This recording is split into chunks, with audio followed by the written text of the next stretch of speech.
قبل كل شيء أنا أريد أن تحضروا أرواحكم. আসসালামু আলাইকুম ওয়া রাহমাতুল্লাহি ওয়া বারাকাতুহু। প্রথমে আপনাদেরকে সবাইকে আমি আন্তরিক ধন্যবাদ এবং মোবারকবাদ জানাচ্ছি।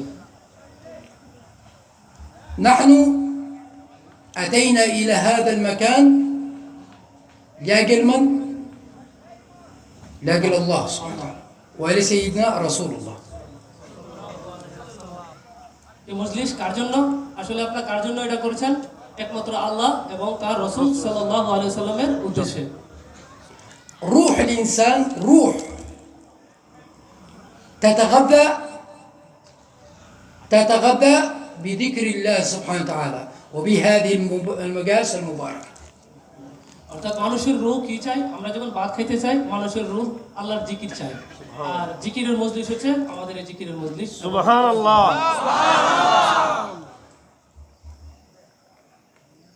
يا أيها الناس أنتم الفقراء إلى الله. হে মানুষ সকল, তোমরা আল্লাহর গুণকীর্তন করো। يا أيها الناس أنتم الفقراء إلى الله والله هو الغني الحميد. তিনি গানী এবং হামিদ, তিনি সর্বশ্রেষ্ঠ এবং সুমহান। সুবহানাল্লাহ। كلنا فقراء مساكين. আমরা সবাই কি আল্লাহর কাছে মিসকিন, অর্থাৎ আমরা সবার আল্লাহর কাছে আমরা সবাই কি দুর্বল। এই জন্য আমরা সবাই কি করতে হবে? আল্লাহর গুণগান করতে হবে। نطلب رحمة من عند الله سبحانه وتعالى. কারণ রহমতটা কোথা থেকে আসে? একমাত্র আল্লাহর তরফ থেকে। সুবহানাল্লাহ। إن الله ينظر إلى قلوبكم. আল্লাহ মানুষের অন্তরে বসবাস করে এবং অন্তরের খবর রাখে। لازم الجميع يعلم نحن جميعنا إخوة. অবশ্যই আমরা এখানে যারা আছি, আমরা সবাই যারা এখানে জমায়েত আছি, আমরা সবাই কি ভাই এবং একত্রিত, ঠিক কি না? لا يغركم أصحاب الفتن. الآن في هذا الزمان كثرت الفتن. في أشخاص يعملون مجالس بجوارنا لكن يذكرون هذا المجلس بسوء. অর্থাৎ বর্তমান জামানা হচ্ছে ফিতনার জামানা, এবং সাহাবাদেরকে নিয়েও, সাহাবাতে আজমাইন আমাদের যারা সম্মানের, তাদেরকে নিয়েও কিছু কিছু মজলিসের মধ্যে কটূক্তি বা ফিতনার সৃষ্টি করতেছে। আসলে এগুলি কি আমাদের পরিত্যাজ্য, আমরা এগুলি থেকে দূরে থাকবো। هل هذا إسلام؟ এটা কি ইসলাম? ফিতনা করলে কি ইসলাম থাকে? ইসলাম তো অর্থ শান্তি। তাহলে আমরা যদি ফিতনা করি তে শান্তি কি আর বজায় থাকবে? هل القرآن يقول الفتنة؟ يذكر الفتنة لكي كل واحد يفتن على الآخر. يعني مثلا الله سبحانه وتعالى قال في القرآن الفتنة أشد من القتل. অর্থাৎ আল্লাহ তাআলা কি কুরআনে কোথাও বলছে তোমরা ফিতনা সৃষ্টি করো? বরং সে বারবার বলছে কি তোমরা ফিতনা থেকে দূরে থাকো, এবং বলা হয়েছে কি ফিতনা হচ্ছে কি হত্যার চেয়ে জঘন্য। الفتنة أشد من القتل. الفتنة أشد من القتل. একজন মানুষকে মেরে ফেললে যতটুকু জঘন্য হবে, তার চেয়ে জঘন্য হবে আমরা মুসলিম ভাই ভাই যদি এক একজনের সাথে আরেকজনে ফিতনা করি, তার চেয়েও জঘন্য। كلنا لا إله إلا الله محمد رسول الله. প্রত্যেকই আমাদের মনের মধ্যে থাকতে হবে, অন্তরে এবং মনে এবং মানসিকতায় বিশ্বাস করতে হবে লা ইলাহা ইল্লাল্লাহু মুহাম্মাদুর রাসূলুল্লাহ, আল্লাহ ছাড়া কোনো মাবুদ নাই, মুহাম্মদ সাল্লাল্লাহু আলাইহি সাল্লাম আল্লাহর রাসূল। إن الله وملائكته يصلون على النبي يا أيها الذين آمنوا صلوا عليه وسلموا تسليما. الله سبحانه وتعالى يقول يا أيها الذين آمنوا. الله ما ذكر يا أيها المسلمون، لا. المؤمن الله أعطى حكم للمؤمنين. كيف يكون الإنسان مؤمن وهو يعمل فتنة؟ كيف يدخل في قلبه الإيمان؟ كيف أنتم تحفظون القرآن، حافظ قرآن وتعمل فتنة؟ هل هذا حق؟ هذا ليس حق. هذا هم أتباع الشيطان، من يحفظ القرآن ويعمل فتنة ويحاول يعمل فتن ما بين المسلمين، فهذا الإنسان لا يتبع لا الله ولا رسوله، هذا اتباع الشيطان. অর্থাৎ কুরআনের সূরা আল আহজাবের যে আয়াত পেশ করেছেন এটা আমরা সবাই জানি, ইন্নাল্লাহা ওয়া মালাইকাতাহু ইউসাল্লুনা আলান নবী ইয়া আইয়ুহাল্লাযীনা আমানু সাল্লু আলাইহি ওয়া সাল্লিমু তাসলিমা। অর্থাৎ হে ঈমানদারগণ তোমরা দুরূদ পড়ো। এখানে বলছে আল্লাহ এবং তার ফেরেশতাগণ নবীর নামে দুরূদ পড়ে, এটা সবাই জানি আমরা কম বেশি। এখানে তিনি মেনশন করছে যেটা বেশি দিয়েছে এটা হচ্ছে গিয়ে মানুষকে বলে নাই, মুসলমানদেরকে বলে নাই তোমরা যারা ঈমানদার তারা নবীর নামে দুরূদ পড়ো। তার মানে যার বোঝা গেল আমরা যারা দুরূদ পড়ি তারা জিলা ফিকুর না, আমরা ঈমানদার। অর্থাৎ কোরআনের ভাষা মতে মানুষ যাই বলো, যেই বলো, তারা যাই বলো, কিন্তু আমরা কোরআনের অর্থাৎ আল্লাহ তাআলা রেফারেন্স দিচ্ছে যারা নবীর নামে দুরূদ পড়ে তারা হচ্ছে ঈমানদার। শুধু এই বলে নাই, নবী এইভাবে দুরূদ পড়তে বলে নাই, ইউসাল্লিমু তাসলিমা। অর্থাৎ তাসলিম অর্থে সর্বোচ্চ সম্মান। হুজুররা কি বলেন? সর্বোচ্চ সম্মান। এখন সর্বোচ্চ সম্মান আপনি কি দাঁড়ায় দিবেন নাকি শুয়ে দিবেন নাকি বসে দিবেন, এটা আপনি বুঝেন। আপনার যদি মুখ থাকে, আপনার যদি জ্ঞান থাকে, তো অবশ্যই একজন আল্লাহ রাসূলকে দেখলে দাঁড়াইছেন, আপনি টিচারকে দেখলে দাঁড়াবেন, তেমনি আল্লাহ রাসূলের সাথে যখন আপনি দুরূদ পড়বেন তখন অবশ্যই আপনি যদি জ্ঞানবান হন ওয়াইসাল্লিমু তাসলিমা, অর্থাৎ আল্লাহর যে হুকুম করছে সর্বোচ্চ সম্মান আপনাকে দিতে হবে। মারহাবা। এবং উনি বলছে আমাদের দেশে অনেক হাফেজের কোরআন পাওয়া যায়, আলহামদুলিল্লাহ, এটা খুব ভাগ্যের বিষয়। কিন্তু হাফেজে কোরআন যারা আছে তারা সবাই কোরআনের হিকমত বুঝে না, এবং অধিকাংশ মানুষই হাফেজে কোরআন যারা আছে তারা পথভ্রষ্ট হয়ে গেছে এবং মানুষকে ফিতনার দিকে ধাবিত করছে। আমরা এই হাফেজে কোরআন থেকে দূরে থাকবো, যারা কোরআন মুখস্থ করছে অথচ কোরআনের ভিতরে কি আছে সেটা বোঝার অনুধাবন করার ক্ষমতা নাই। সুতরাং আমরা অবশ্যই তাদের থেকে দূরে থাকবো যারা কোরআনের হাফেজ, যারা আলেম, অথচ তারা ফিতনা নিয়ে মানুষের মধ্যে বিভ্রান্তি সৃষ্টি করে, নবী নিয়ে বিভ্রান্তি করে, তাদের থেকে আমরা অবশ্যই দূরে থাকতে হবে। তিনি এটা মেনশন করেছেন। المسلم في اثنين نوع من الإسلام، في مسلم مؤمن وفي مسلم في مسلم نام مسلم نام.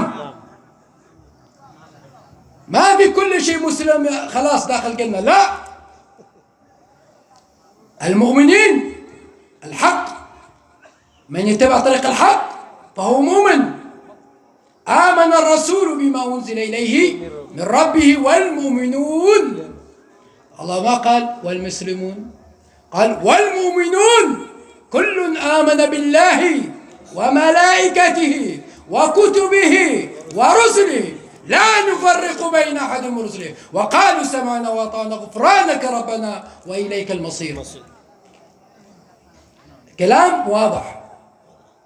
إيمان النبي صلى الله عليه وسلم والأنبياء كلهم مسلك واحد، طريق واحد، يؤمنون بالله، إيمان بالله، تسليم. هو النبي أشرف الخلق آمن وآمن بالرسل والكتب وكل شيء. من نحن؟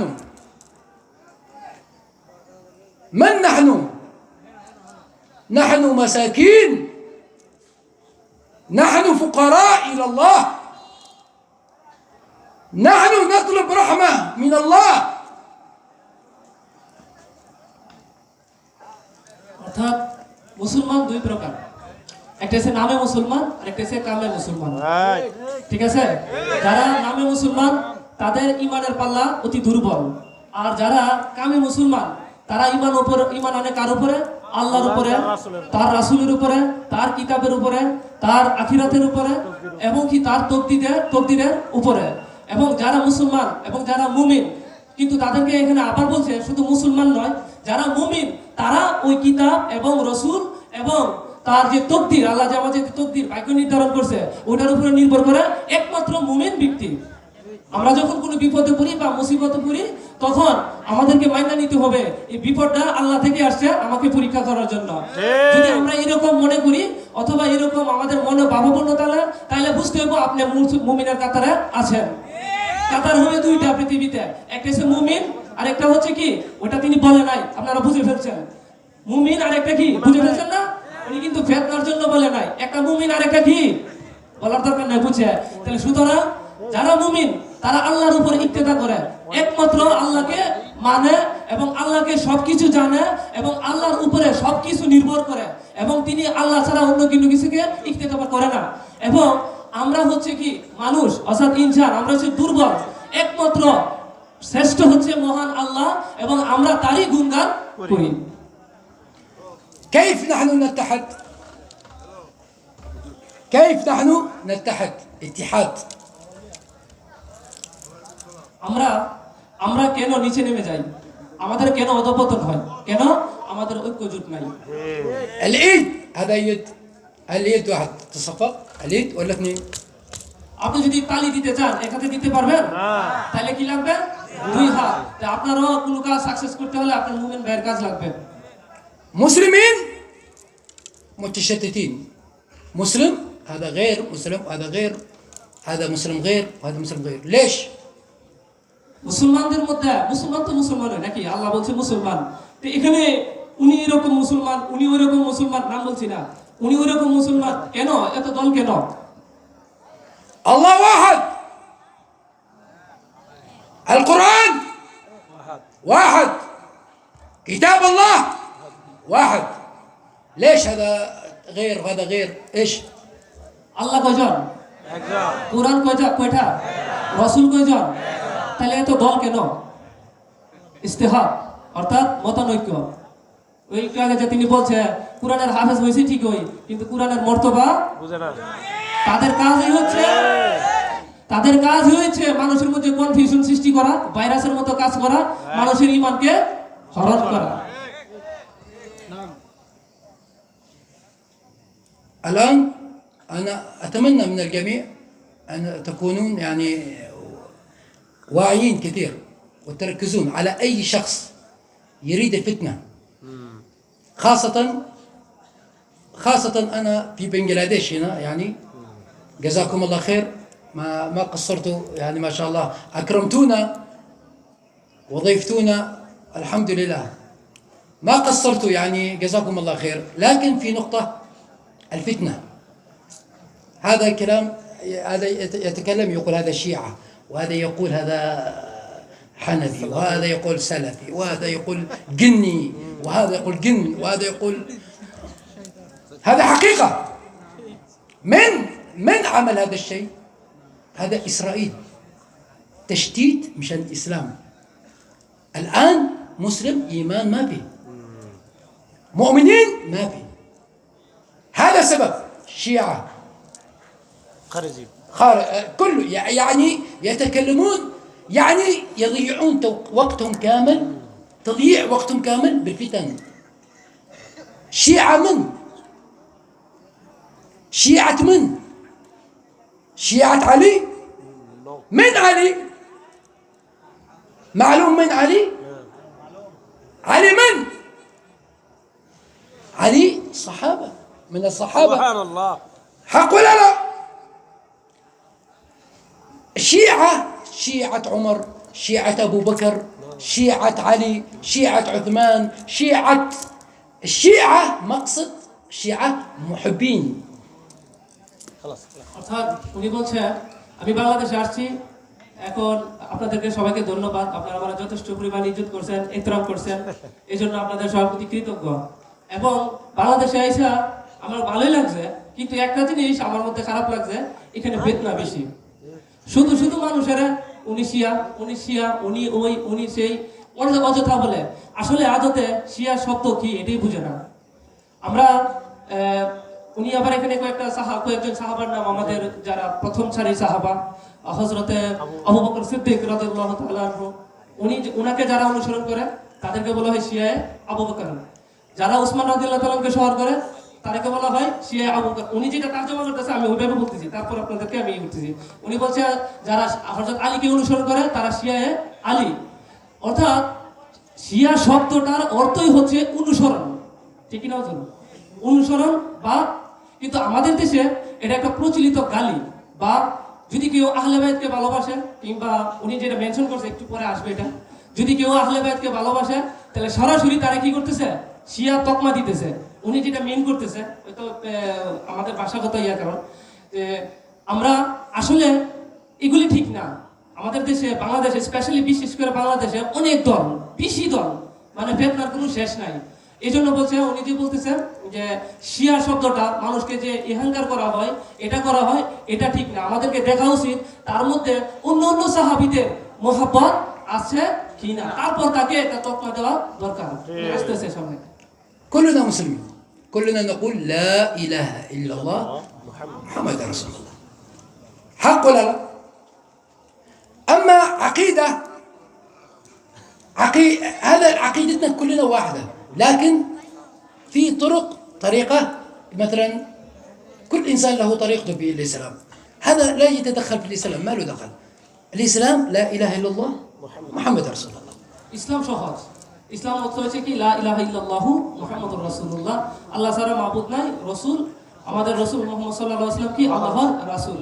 এবং এটার ভিতরে যে আমাদের মধ্যে তরিকা আছে, তরিকা আমার দেওয়ার বিষয় নেই, কি তরিকা আছে না আছে, সবাই কিন্তু উদ্দেশ্য একটাই, লা ইলাহা ইল্লাল্লাহু মুহাম্মাদুর রাসূলুল্লাহ। যে যে তরিকাই করুক, আমরা অনেক তরিকাই কিন্তু করি, যে ওই তরিকাগুলি সবার মকসদ একটাই, সবার উদ্দেশ্য একটাই, আমরা যেমন আল্লাহ এবং রাসূলকে পাই তাদের সন্তুষ্ট অর্জন করতে পারি। সুতরাং আমাদের উদ্দেশ্য থাকা উচিত ছিল কালিমা এক, আমরা যেন সবাই একত্রিত থাকি।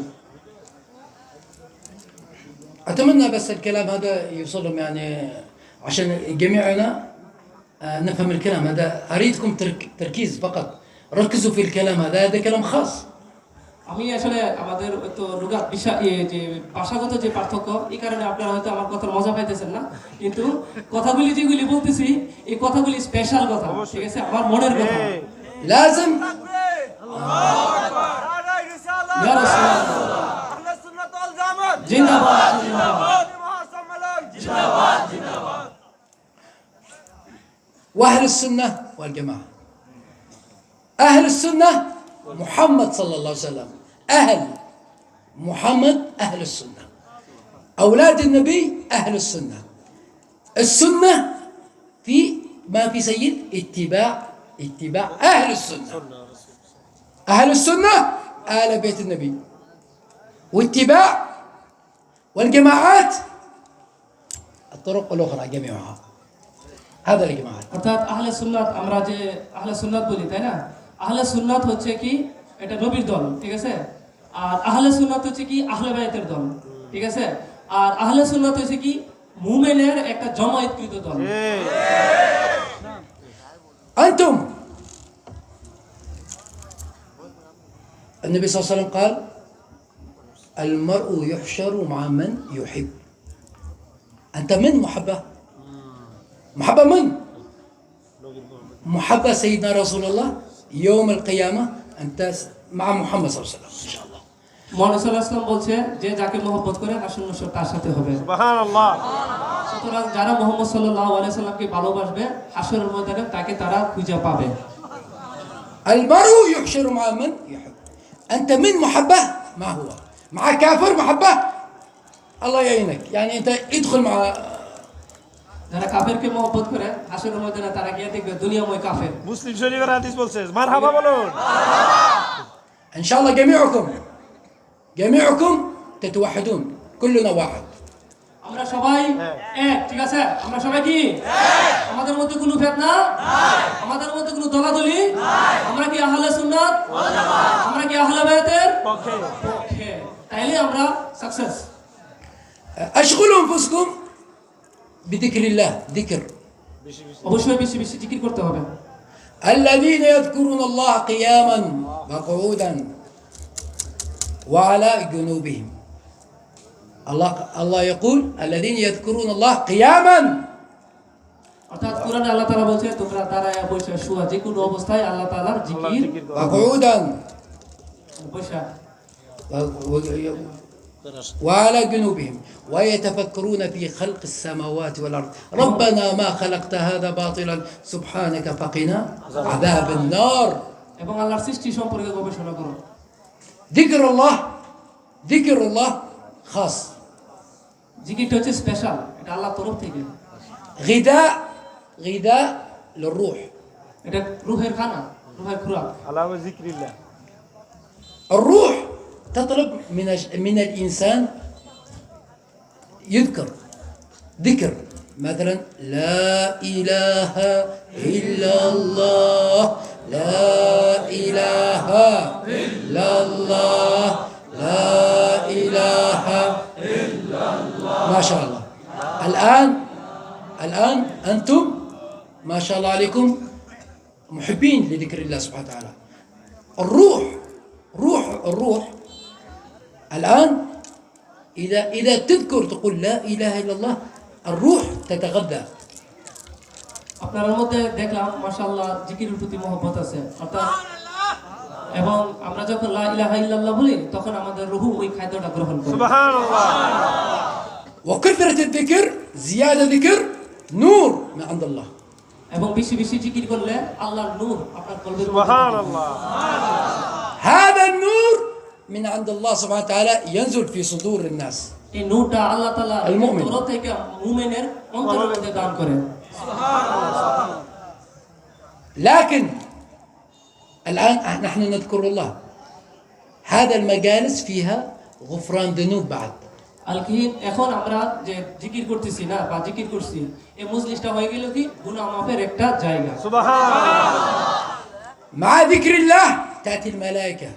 যদি জিকির না থাকে এখানে কোনো মালাইকা ফেরেশতা থাকে না, আর যেখানে জিকির হয় এখানে ফেরেশতারা আয়েশা তওয়াব করে এবং কি সুবহানাল্লাহ. فيأتون فيذهبون عند الله يقولون يا الله لقد وجدناهم يذكرونك. তারা সরাসরি আল্লাহর কাছে চলে যায় এবং গিয়ে বলে আল্লাহ ওইখানে এমন একটা জায়গায় জিকিরের মজলিস হচ্ছে এবং তারা আপনার নামে জিকির করতেছে। نعم فلان يذكرون. নাম বলে বলে আপনাদের যার যার নাম আমরা তো সবারই চিনি না, ফেরেশতা সবাই নাম বলে আল্লাহর কাছে নিয়ে বলে মুখে তারা এখানে বসে জিকির করতেছে। فيفرح الله. আল্লাহ তাআলা তখন খুশি হয়ে যায়, সন্তুষ্ট হয়ে যায়। فتقول الملائكة يا الله يوجد فيهم شقي إنسان يعني مش كويس إنسان يعني مقصد مش ذكر الله ولا أي شيء. তখন ফেরেশতারা আল্লাহ বলে আপনি খুশি হতে হইতেছেন যে কিছু কিছু লোক আছে ভিতর খারাপ, তারা আসছে ঠিকই দুরূদ পড়তে পারে আপনাকে রাজি না। তখন আল্লাহ তাআলা মুস্কি হাসে। فيقول الله جل جلاله هم القوم الذي لا يشقى بهم جليسهم. তখন আল্লাহ তাআলা বলে কি এখানে যারা আছে প্রত্যেককে সবারই maaf করে দাও। সুবহানাল্লাহ. نصيب সবার নসিব ভালো। نعمة كبير. أي إنسان يدخل هذه الأماكن فيكون سبحان الله نصيب كبير فيها من الخير.